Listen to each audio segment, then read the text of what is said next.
കുഞ്ഞു കുട്ടികൾക്ക് വരെ യൂസ് ചെയ്യാൻ പറ്റുന്ന ഒരു ഹെർബൽ ലിപ്സ്റ്റിക് ആണ്. നമ്മുടെ ലിപ്പ് ഒരിക്കലും ഡാർക്ക് ആവില്ല. ഹലോ ഗൈസ്, അപ്പോൾ ലിപ്സ്റ്റിക് യൂസ് ചെയ്യണം എന്നാൽ നമ്മുടെ ലിപ്പ് ഒരിക്കലും ഡാർക്ക് ആവരുത് എന്നുള്ളവർക്കാണെങ്കിൽ ഈ ഒരു ലിപ്സ്റ്റിക് സൂപ്പർ ആയിരിക്കും. ഇത് ലിപ്സ്റ്റിക് വന്നിട്ട് പുലിയപ്പറ്റ ആയുർവേദിക്സിന്റെ ഫുള്ളി ഹെർബൽ ലിപ്സ്റ്റിക് ആണ്. ഇതിൽ ഷെയർ ബട്ടറും ആൽമണ്ട് ഓയിലും ഗീ ഒക്കെ ഇൻഗ്രീഡിയൻ്റ് ആയി വന്നേക്കുന്നതുകൊണ്ട് നമ്മുടെ ലിപ്പ് ഒരിക്കലും ഡാർക്ക് ആവില്ല. ഈവൻ ഇത് കുഞ്ഞു കുട്ടികൾക്ക് വരെ യൂസ് ചെയ്യാൻ പറ്റുന്ന ഒരു ഹെർബൽ ലിപ്സ്റ്റിക് ആണ്.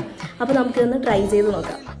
ഞാൻ എടുത്തിരിക്കുന്ന ഷെയ്ഡ് ചെറി സ്പ്ലാഷ് എന്ന് പറഞ്ഞ ഷെയ്ഡാണ്. അതുകൂടാതെ വേറെ കുറേ ഷെയ്ഡ്സും അവരുടെ പേജിൽ അവൈലബിൾ ആണ്. ഈ ഒരു ലിപ്സ്റ്റിക്ക് ലിപ്പിൽ അപ്ലൈ ചെയ്യുമ്പോൾ ഒരു ബട്ടറൊക്കെ അപ്ലൈ ചെയ്യുന്ന പോലെയാണ് കേട്ടോ തോന്നുന്നത്. അത് കൂടാതെ തന്നെ ഇതൊരു ഫുള്ളി ഹെർബൽ ലിപ്സ്റ്റിക് ആയതുകൊണ്ട് നമുക്ക് വേറെ പിഗ്മെന്റേഷനോ കാര്യങ്ങളോ ഒന്നും തന്നെ ലിപ്പിൽ വരെയില്ല. ഹോൾ ഡേ നമ്മുടെ ലിപ്പിന്റെ മോയ്സ്ചർ ലോക്ക് ചെയ്ത് നമ്മുടെ ലിപ്പ് ഒട്ടും തന്നെ ഡ്രൈ ആക്കില്ല. അപ്പോൾ ഫുള്ളി ആയുർവേദിക് ആയിട്ടുള്ള ഒരു ലിപ്സ്റ്റിക് ഒക്കെ നോക്കി നടക്കുന്നവരാണെങ്കിൽ ഇത് നല്ലൊരു ഓപ്ഷൻ ആണ്. അപ്പോൾ കൂടുതൽ ഡീറ്റെയിൽസ് വേണമെങ്കിൽ ഞാൻ താഴെ അവരുടെ പേജ് മെൻഷൻ ചെയ്യാം. ടാറ്റാ.